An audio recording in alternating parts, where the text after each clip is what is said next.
Welcome back to my channel. We back on our um, book reading. Oh my God. We back on our book club. 48 Laws of Power. We are on Law 9.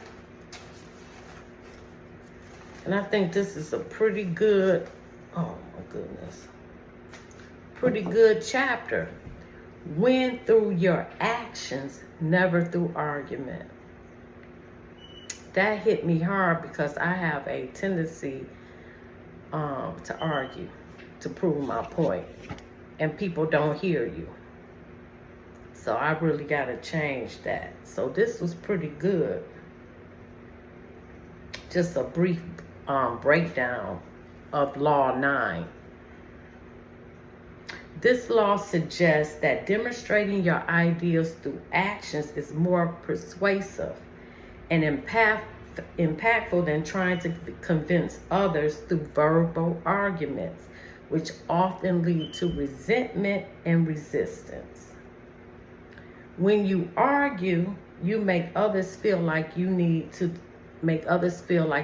defend themselves, and that's a fact, leading to defensiveness and a reluctance to change their minds.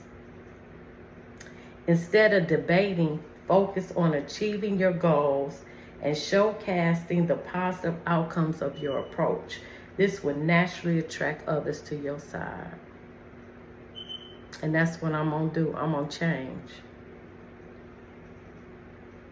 If you're trying to convince your team to adapt a new strategy instead of arguing for it, show them how it works by implementing on a smaller scale and achieving positive results. This will be more compelling than a lengthy explanation. I thought that was so good. So let's get into this reading. I'm going to change. Any momentary triumph you think you have gained through argument is really a forward victory. The resentment and ill will make you stir up is stronger and last longer than any momentary change of opinion. It is much more powerful to get others to agree with you through your actions without saying a word. Demonstrate. Do not explicate. In 131 BC, the Roman consul Publius Crassus Mucianus, I know I messed that up, right? Laying siege to Greek town of Pergamus, found himself in the need of a battering ram to force through the town's walls. He had seen a couple of hefty ships massed in the shipyard in Athens a few days before, and he ordered that the larger of these be sent to him immediately. The military engineer in Athens who received the order felt certain that the consul really wanted that smaller of the mass. He argued endlessly with the soldiers who delivered the request. The smaller mass, he told them, was much better suited to the task, and indeed it would be easier to transport. The soldiers warned the engineer that their master was not a man to argue with, but he insisted that the smaller mass would be the only one that would work with the machine that he was constructing to go with it. He drew diagram after diagram and went so far as to say he was the expert and they had no clue what they were talking about. That sounds like something I'll do. I would say that. Yes, I would. I'm not going to do that no more. The soldiers knew their leader and last convinced the engineer that it would be better to swallow his expertise and obey. After they left, though the engineer thought about it some more, what was the point, he asked himself, in obeying an order that would lead to failure? And so he sent the smaller mass, confident that the consul would see how much more effective it was and reward him. When the smaller mass arrived, Muscus asked his soldiers for an explanation. They described to him how the engineer had argued endlessly for a smaller mass, but had finally promised to send a larger one. Muscus went into a rage. He could not concentrate on the siege or consider the importance of breaching the walls before the town received reinforcements. All he could think about was the engineer, whom he ordered to be brought to him immediately. Arriving a few days later, the engineer gladly explained to the council one more time the reasons for the smaller mass. He went on and on using the same arguments he made with the soldiers. He said it was wise to listen to the experts in these matters, and if the attack was only tried with the battering ram he had sent, the council would not regret it. Muscus let him finish, then had him stripped naked before the soldiers and flogged and scourged with rods until he died. Damn. The engineer, whose name has not been recorded by history, has spent his life designing masts and pillars and was respected as the finest engineer. He knew that he was right. A smaller ram would allow more speed and carry more force. Larger, if not necessarily better. Of course, the council would see his logic and would eventually understand the science is neutral and reason superior. How could the council possibly persist in his ignorance if the engineer showed him detailed diagrams and explained the theories behind his reasoning? The military engineer was the consequence of an arguer, a type found everywhere among us. That's me. Wow. The arguer does not understand that words are never neutral, and that by arguing with a superior, he impairs the intelligence of one more powerful than he. Oh, this good. This good for me. He also has no awareness of the person he is dealing with, since each man believes he is right and words will rarely convince him otherwise. The arguer's reason falls on deaf ears. Damn, that's good. When cornered, he only argues more, digging his own grave. Oh my God. Once he has made the other person feel insecure and inferior in his beliefs, the eloquence of Socrates could not save the situation.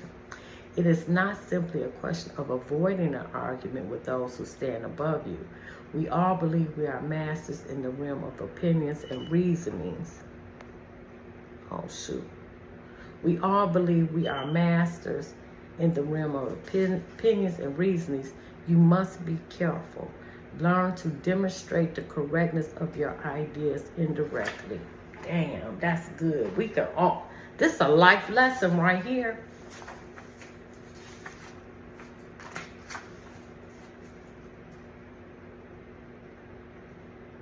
In 1502 in Florence, an enormous block of marble stood in the works of the Church of Santa Maria del Fiore.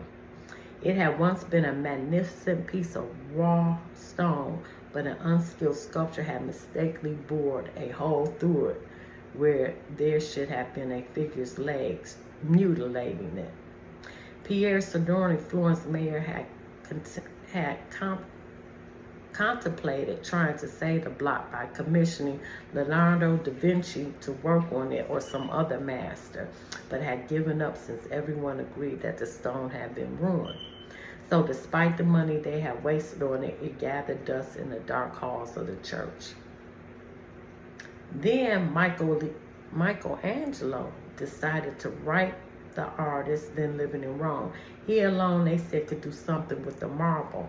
Michelangelo traveled to Florence, examined the stone, and came to the conclusion that he could, in fact, carve a fine figure from it by adapting the poles to the way the rock had been mutilated.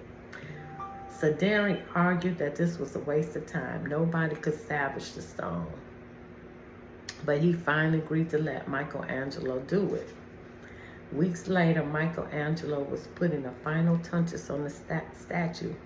Sodorni entered the studio, fancying himself a bit of connoisseur. He studied the huge work and told Michelangelo that while he thought it was magnificent, the nose he judged was too big.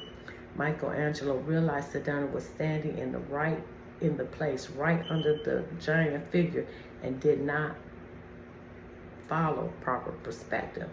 Without a word, he gestured for Sodorni to follow him up on the scaffolding. Reaching the nose, he picked up his chisel as well as a bit of marble. With Sidani just a few feet below him on the scaffolding, Michelangelo started to tap lightly with a chisel, leaving the bits of dust he had gathered in his hand to fall little by little. He actually did nothing to change the note, but gave every appearance of working on it. After a few minutes of the charade, look at it now. I like it better. You made it come alive. And he didn't change a word. Wow. Michelangelo knew that changing the shape of the nose, he might ruin the entire sculpture. Yet Sidani was a patron who prided himself on his judgment. To offend such a man by arguing would not only gain Michelangelo nothing, it would put future commissions in jeopardy. Michelangelo was too clever to argue. His solution was to change his perspective. Wow. Without making him realize that this was the cause of his misinterpretation. Damn, that's good. Fortunately for posterity, Michelangelo found a way to keep the perfection of the statue intact, while at the same time making Sidani believe he had improved it. No one is offended, and your point is proven. Damn. In the realm of power, you must learn to judge your move by long-term effects on other people. The problem trying to prove a point or gain a victory through argument is that in the end, you will never be certain how it affects the people you arguing with. They may appear to agree with you politely, but inside they may resent you. Damn. Or perhaps something you said inadvertently even offended them. Words have the insidious ability to be interpreted according to the other person's mood and insecurities. Even the best argument has no solid foundation, for we all come to distrust the slippery nature of words. And days after agreeing with someone, we often revert back to our old opinion out of sheer habit. Damn, this is really making me think. Yeah, I'm changing that. Time to change that. Understand this. Words are a dime a dozen. Everyone knows that in the heat of an argument, we will say anything to support our cause. That's a fact. We will quote the Bible, revert to statistics. I sure will. Oh my God. Who can we persuade by bags of air like that? Action and demonstration are much more powerful and meaningful.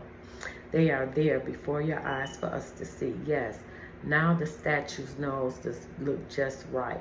There are no offensive words, no possibility of misinterpretation. No one can argue with demonstrated proof. Damn. The truth is generally seen, not heard. Damn, this is so good. Wow.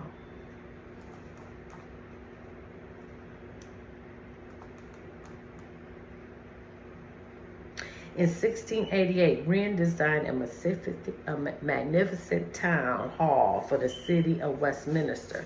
The mayor was not satisfied. In fact, he was nervous. He told Wren he was afraid the second floor was not secure and that it could all come crashing down on his office on the first floor. He demanded that Wren add 2 stone columns for extra support.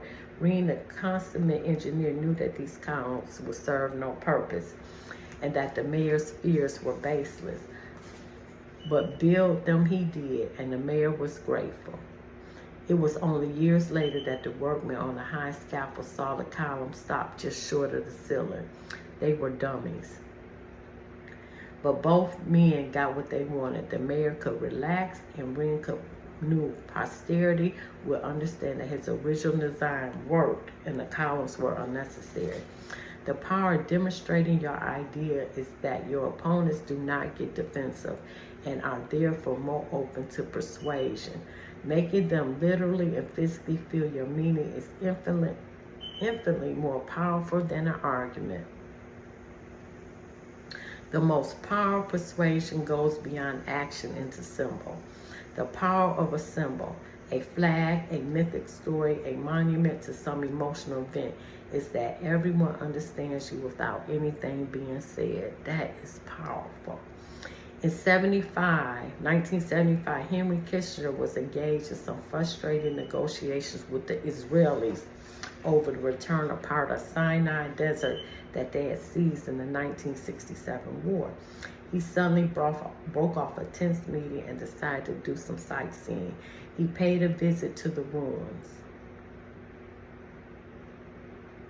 a fortress of Masada, known to all Israeli as the place where 700 Jewish warriors committed mass suicide in AD 73 rather than give in to the Roman troops. The Israelis instantly understood the message of Henry Kissinger. He was indirectly accusing them of courting mass suicide. Although the visit did not by itself change their minds, it made them think far more seriously than any direct warning would have. Symbols like this carry great emotional significance. When aiming for power or trying to conserve it, always look for the indirect route and also choose your battles carefully. That's a fact. If it does not matter in long run whether the other person agrees with you, or if time and their own experience will make them understand what you need, then it is best not even to borrow with a demonstration. Save your energy and walk away. Verbal argument has one vital use in the realm of power: to distract and cover your tracks when you are practicing deception or caught in a lie. In such cases, it is to your advantage to argue with all the conviction you can muster. That's if you're caught in a lie, right? Draw the other person to an argument to distract them from your deceptive move. When caught in a lie, the more emotional and certain you appear, the less likely it seems that you're lying. This technique has saved the life of many a con artist.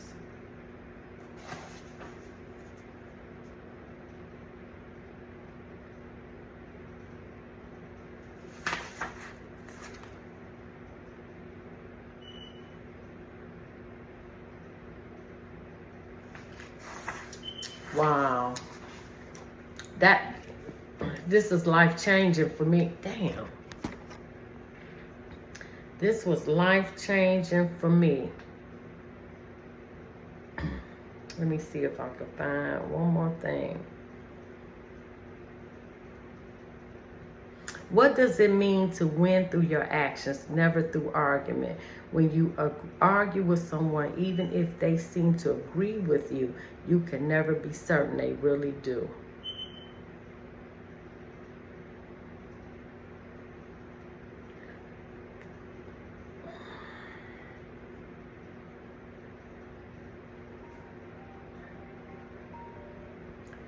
I'm in the middle of making a video. Damn.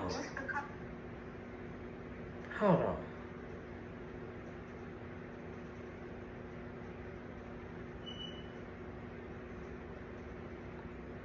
Please leave your message for 313236446. All right, y'all. Like, share, subscribe, leave a comment.